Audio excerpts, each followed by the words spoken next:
Hello and welcome back to another video by yours truly. So today's video is going to be an epic comparison between all of the Seiko 5 models that you see on the screen right here. So we have the DressKX, the 38mm 5KX, the 42.5mm 5KX, as well as the Seiko 5 GMT. And as a bonus, we have the quote-unquote Tiffany Blue 38mm 5KX right here. So we're going to go through the unboxing experience, sizing, specifications, and answering the question, which one of these watches should you get with your money? So without further ado, let's roll up the B-roll and continue on with the show.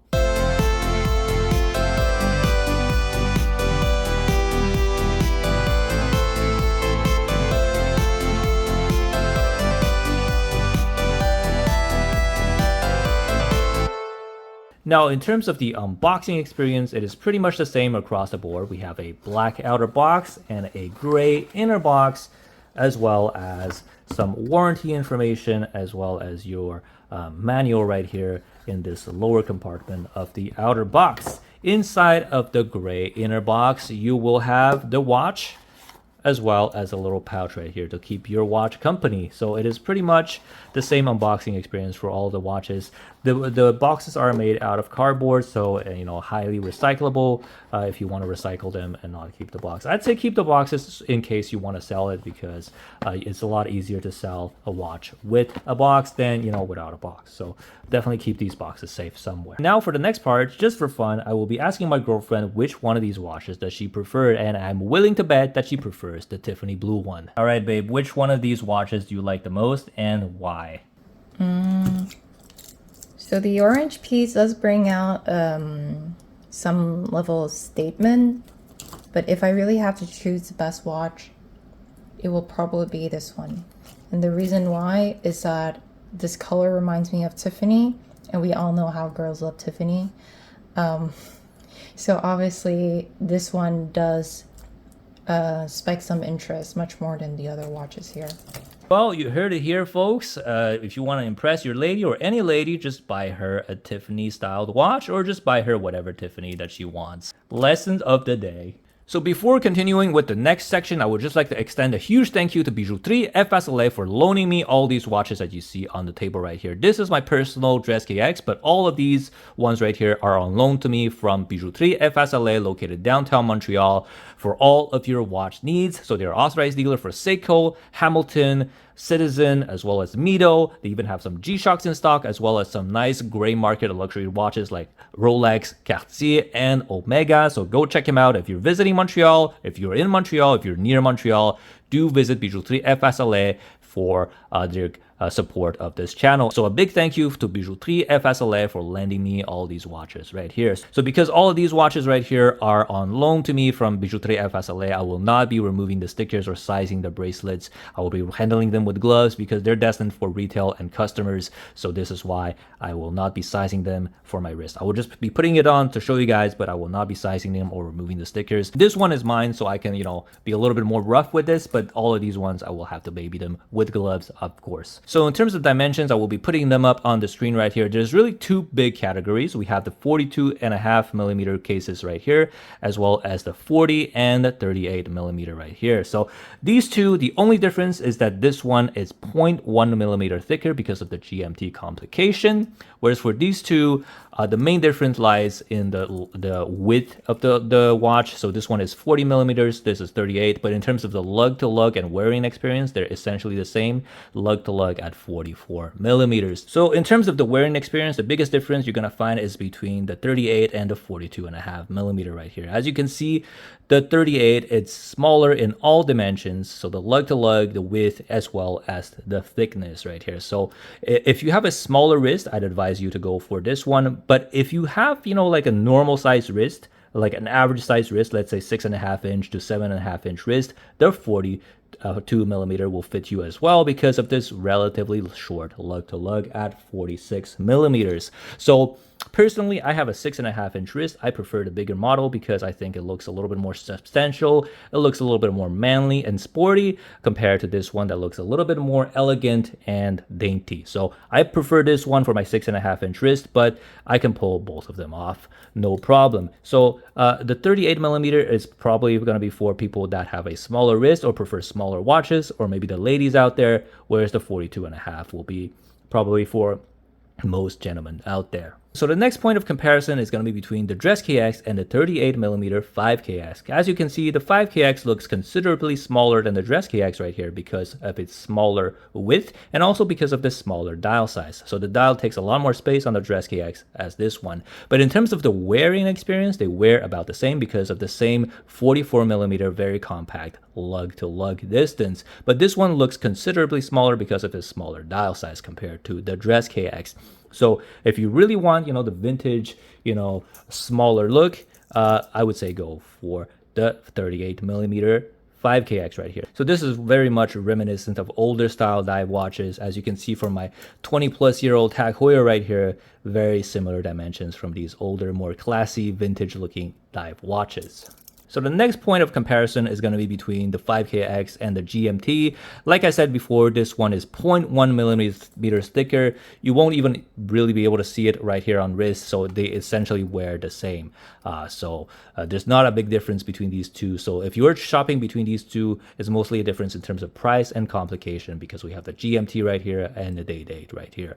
GMT bezel and a timing bezel. So it is really up to you. In terms of sizing, there's not a lot of difference between these two. So the last point of comparison is going to be between the DressKX and the 5KX. So the biggest difference between these two is not in the width, but really in the height of the watch, as you can see right here. So this is a lot more bulky. I already did another video comparing these two watches, so I will refer you to that video for more information. But this one is a lot more bulky than this one. So this is the main difference that I noticed by owning these two watches for a long time. So in terms of the width and wearing experience though, on my 6.5-inch wrist, I did not feel much of a difference in terms of the lug-to-lug or the width, but the only thing that I've noticed between these two is in the height of this watch, which is considerably higher than the DressKX right here.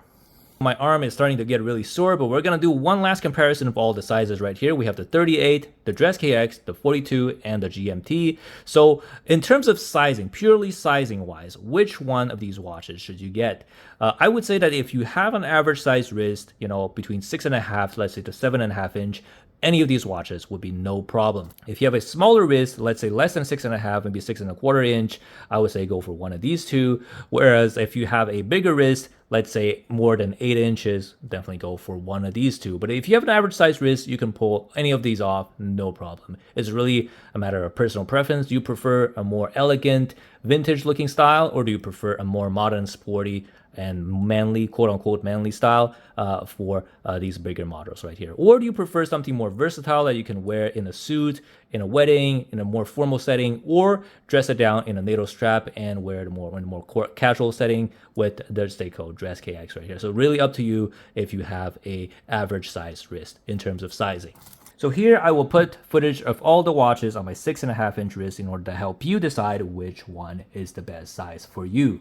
So hopefully this section was helpful enough to help you decide on which one of these watches to get in terms of sizing. So if you enjoyed this content, please do not hesitate to like, comment, and subscribe. I will be organizing a 1,000 subscriber giveaway at 1,000 subscribers. So please do not hesitate to click that subscribe button. So in terms of specifications, they are very similar across the board. So we have 100-meter water resist on all of them, as well as a Seiko 4R series movement rated at plus 45 to minus 35 seconds per day. Usually out of the box, you'd get something a lot better than that. I've never had a Seiko run plus or minus more than 15 seconds a day in my experience with these 4R movement. So we have the 4R36 on these models right here, the Seiko 5KX and DressKX series, and the 4R34 on the GMT model right here. So both movements have hacking and hand winding, as well as quick set date and day. So the movements are all very easy to operate. You can hand wind the movement right here, as well as hack the second hand by putting it on the second position. You can change the time. Also, there's a quick set date at the first position. You can change the date and day. As you can see, I'm changing the day and changing the date right here. For the GMT complication, it is a little bit different. Obviously, if you pull the crown all the way, you will be changing the time. But if you put the crown at the first position, it will change the GMT hand at 1 hour increments if you rotate it this direction, and change the date if you change it. Rotate the crown at the other direction. So it is a little bit different than the 4R36. From what I hear, the 4R34 movement is basically the same movement, but they changed the gearing for the day indicator to be a GMT hand. So they're very similar, very robust and reliable movements. This review will not be complete without a proper lume shot. So as you can see, this is Seiko's proprietary Lume Bright. All of the hands are lumed. There's a lollipop second hand, as you can see right here.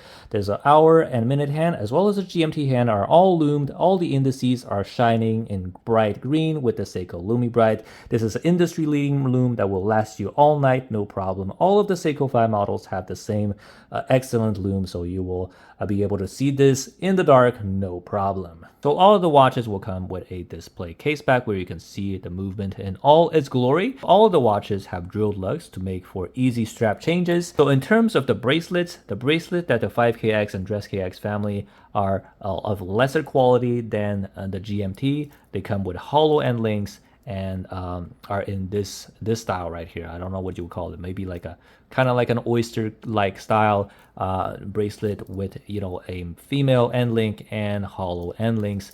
And the clasp has only 2 positions of micro adjust. Whereas for the GMT version, you have a Jubilee bracelet with a solid end link and 4 positions of micro adjust. So you have a more premium bracelet here with the GMT version.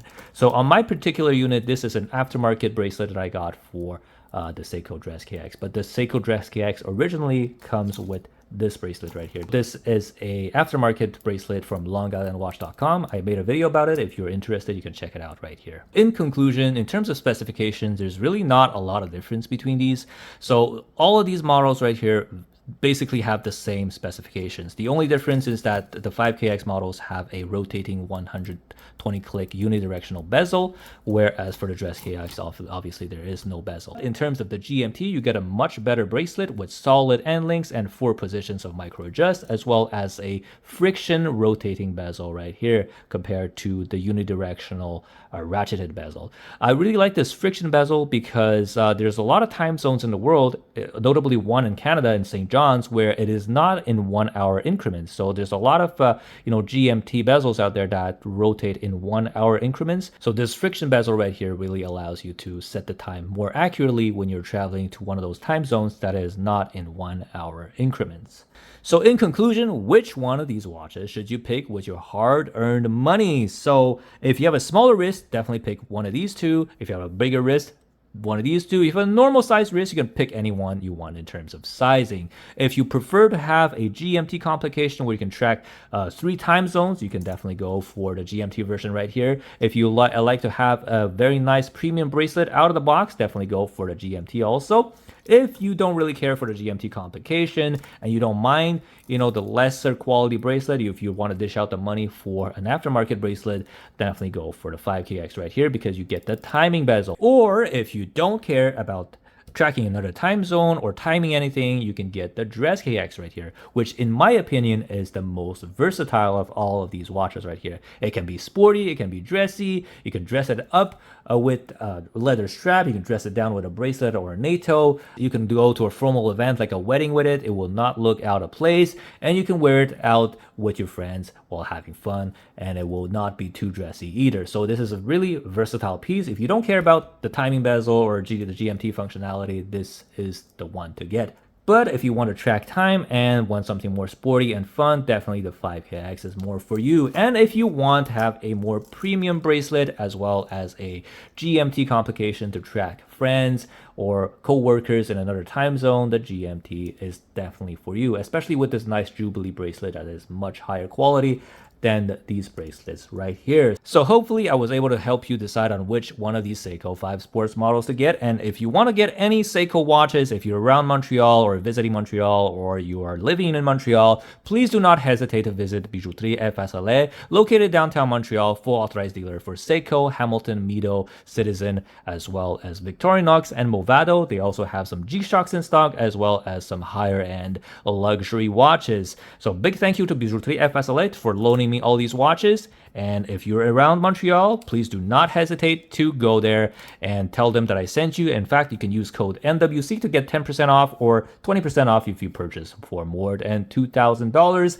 Obviously, conditions apply. You cannot apply the rebate on items that are already on sale. So a huge thanks to you for watching till the end of the video. And of course, please do not hesitate to click that subscribe button. I will be organizing a giveaway at 1,000 subscribers. So please do not hesitate to click that subscribe button and also like the video if you enjoyed it. And also, if you have any questions regarding any of these watches, you can write it down in the comments below. So thank you very much for watching, and until next time.